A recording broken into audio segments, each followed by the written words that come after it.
Shalom alaikum Bashir Manusia. Raja Daud berkata, Indah matuf umana ibu sefet hakim karya. Alangkah baiknya dan alangkah indahnya apabila semua saudara hidup rukun bersama. Dalam rangka itu, Amal Channel hadir. Silahkan like dan berilah komentar dan share seluas-luasnya, dan bagi yang belum, silahkan subscribe demi perluasan kerajaan Tuhan. Bahkan wayang juga mengandung nilai-nilai cinta tanah air. Jadi ketika syair Kalidasa mengagungkan Nusantara, begitu karya itu diterjemahkan dalam bahasa Jawa, karena kita sudah berada di negeri Nusantara atau Dwi Pantara yang dikagumi oleh penulis India itu menjadi realitas sehari-hari dari tanah air yang kita junjung tinggi ini. Makanya lewat wayang, ya, ketika Ki Dalang mendeskripsikan Keraton Dwarawati atau Keraton Ngamarta, itu sesungguhnya dibayangkan adalah negeri Nusantara. Maka disebutkan dalam deskripsi Ki Dalang itu sebuah tatanan politik yang ideal, hubungan antar warga yang begitu guyup, ya, kemakmuran yang digambarkan, keamanan yang terjaga. Itu deskripsi tentang Nusantara sendiri, sekalipun digambarkan dalam konteks kisah wayang itu tentang negeri Dwarawati misalnya. Haneging negeri pundhita ingkang kaikuati dosa purwa. Adi minulya purwa wiwitan dosa 10. Nadyan kathah titahing jawata kang kasongane angkasa kasangga patiwi kapit samudra. Nanging tan wonten negeri ingkang kadi negari Dwarawati. Sebetulnya negari Dwarawati itu digambarkan Indonesia sendiri. Negara Ngamarta itu digambarkan dengan Indonesia sendiri. Kenapa? Karena cirinya adalah maritim agraris. Hapasir hawukir ngadep segoro kang bebandaran hanengenake pasapina. Negeri yang terdiri dari pantai-pantai, ini masyarakat maritim. Hawukir yang terdiri dari gunung-gunung, ini masyarakat agraris. Ngadep segoro kang bebandaran, menghadap laut yang bandar-bandarnya besar. Tapi hanengenake pasabinan, memprioritaskan sawah, memprioritaskan tersedianya pangan bagi rakyatnya. Lalu digambarkan politik idealnya.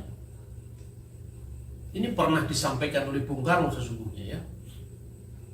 Negeri ingkang panjang punjung, panjang pocapane punjung kawibawane. Negeri yang begitu dibicarakan di dunia internasional karena wibawanya yang besar, karena pemimpinnya yang disegani, karena rakyatnya yang taat hukum, karena kebutuhan-kebutuhan mereka sehari-hari, murah sandang, murah pangan, itu tercukupi. Lalu aman, negeri itu aman, tidak ada pencuri. Maka dikatakan bebek ayam rojo koyo injang medal ing pangonan suruh Bali kandange dewi-dewi. Wong kang lumaku dagang rinten dalu tan wonten pedote labet tan wonten ing sangsayaning margi.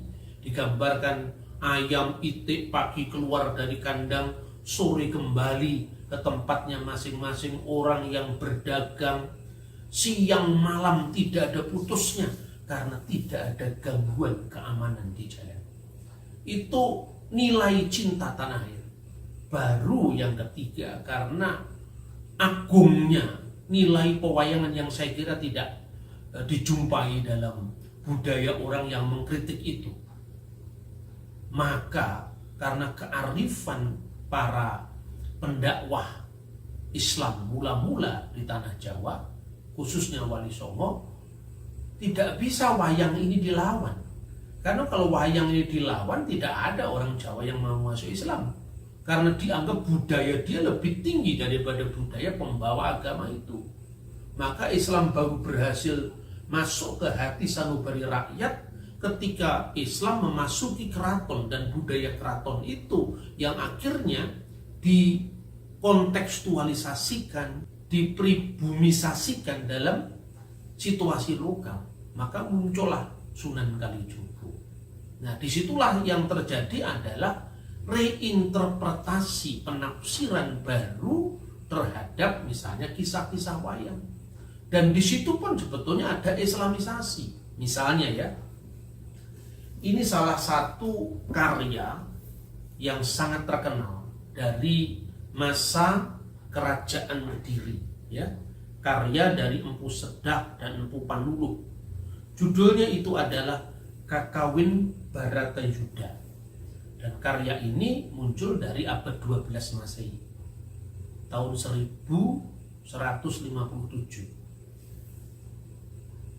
Ini ditulis pada masa Raja Jayabaya atau Prabu Jayabaya. Ditulis dalam bahasa Jawa kuno, huruf Bali, karena bahasa Jawa kuno itu dilestarikan di Bali, dan diterjemahkan oleh salah seorang putra Bali yang terbaik, yang juga mewarnai percakapan-percakapan Bung Karno dengan Profesor Muhammad Yamin tentang Bhinneka Tunggal Ika, tentang kata Pancasila yang mungkin disebutkan Bung Karno teman ahli bahasa kemungkinan adalah I Gusti Bagus Sugriwo. Nah, di dalam kisah tentang Baratayuda versi Jawa kuno ini disebutkan tentang peperangan antara Prabu Salya dengan Yudhistira, Raja Amarta. Ketika kesaktian dari Salya ini luar biasa, maka Sri Krishna, Prabu Bathara Kresna itu mengingatkan agar Yudhistira mengeluarkan senjatanya yang disebut dengan Pustaka Kalimahusada. Maka di dalam kisah yang sangat heroik itu disampaikan, enget ring wekasan Yudhistira sukang hati pinuturan. Ingat pada akhirnya bahwa Yudhistira dengan senang hati telah diingatkan, tanduang sanjata Pustaka Kalimahusada rina kepira, maka senjata Pustaka Kalimahusada itu dikeluarkan, dipegangnya, sampun sida sini dikarat dadi tumara mangharap-harap. Setelah dibaca matram-matramnya atau doa-doanya, maka menjadilah tombak yang menyala-nyala. Nah, itulah yang disebutkan dalam Kakawin Baratayuda. Dan ini sangat terkenal sekali, sehingga pada masa kerajaan Mataram Islam nanti diterjemahkan zamannya Yosodipuro, itu menjadi Serat Brontoyuda. Dan konon itu adalah waktu itu satu-satunya sastra Jawa kuno yang dipertahankan pada masa Mataram Islam. Sehingga banyak sekali kisah wayang di Jawa itu sebetulnya telah mengalami diskontinuitas. Karena apa? Karena semua lebih didasarkan atas tradisi lisan sampai ditulis kembali. Waktu penulisan tentang pakem wayang itu sesungguhnya telah terjadi reinterpretasi seiring dengan masuknya agama Islam.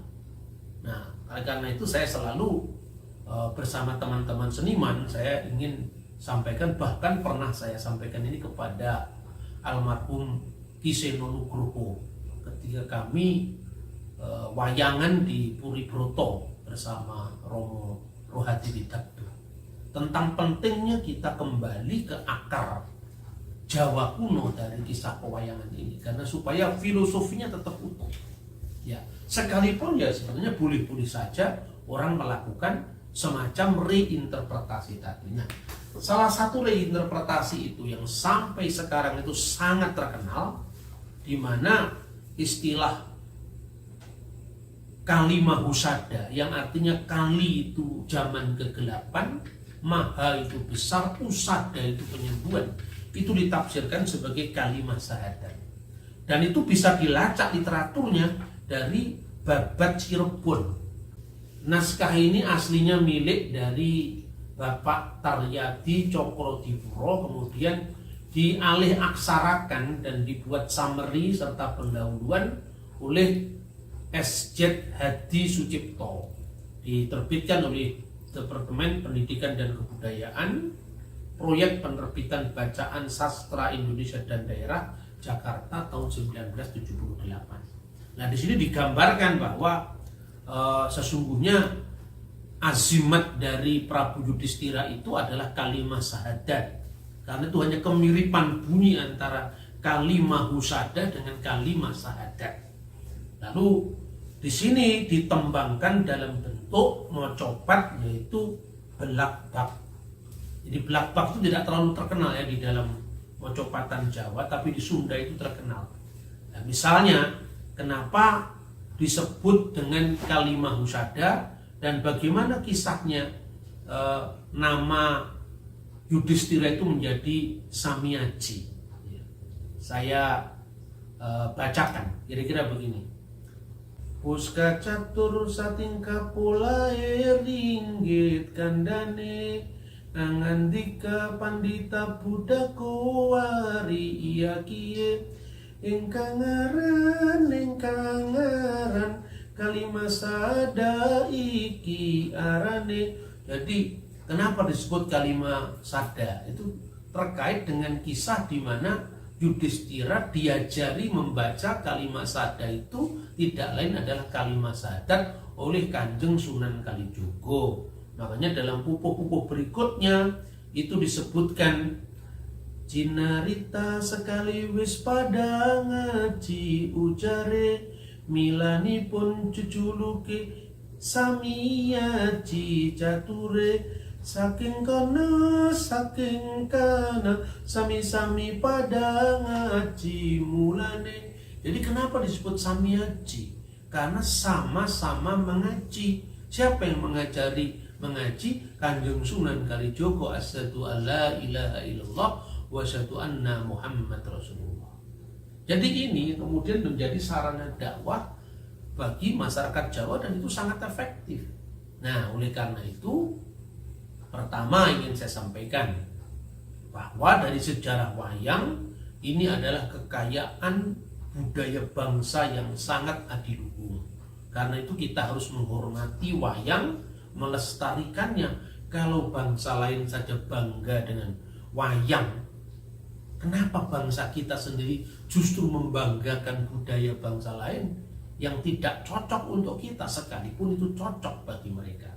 Yang kedua, silahkan mengadaptasi wayang, karena itu milik bersama kita. Ketika Hindu masuk kemudian diperkaya dengan wiracarita India yang bernuansa Hindu. Lalu ketika Islam masuk menerima wayang sekaligus menginterpretasikan kisah-kisah Hindu secara Islami dan orang Hindu tidak marah. Nah, oleh karena itu kita baik orang Kristen yang gemar wayang, orang Islam yang gemar wayang, ya jangan kemudian menyalahpahami Hindu. Sudah wayangnya kita pinjam, sudah budayanya kita ambil, mereka juga tidak marah, tidak menuntut hak cipta. Masa masih kita tega-teganya mengatakan itu penyembahan berhala? Lah itu saya kira kita ini kan harus berterima kasih kepada orang yang pernah berjasa kepada kita, ya. Sekalipun dalam Islam, dalam Hindu, dalam Kristen memiliki kepercayaan masing-masing dan budaya saling menerima dan memberi dalam batas teologi agama masing-masing itu diakui. Karena itu jangan mengukur agama orang Hindu dari ukuran Islam. Misalnya wayang-wayang itu kan dibangun di atas keyakinan tentang dewa-dewa, dan dewa-dewa itu Tuhan selain Allah. Ya, itu tidak benar. Karena apa? Dewa-dewa dalam Hinduisme itu tidak identik dengan Sang Hyang Widi, tetapi sinar-sinar ketuhanan yang memancar dari Tuhan. Ya, tanya langsung kepada orang Hindu.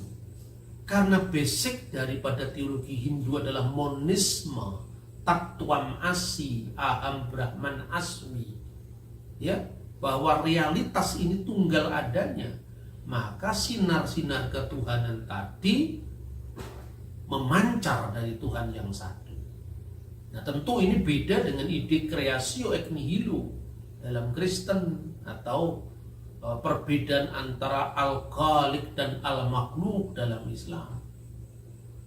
Boleh saja kita menafsirkan dalam konteks Islam kisah-kisah Hindu tadi, tetapi ya jangan kemudian kita menyalahpahami agama Hindu, karena nuansanya kadang-kadang kan masih begitu.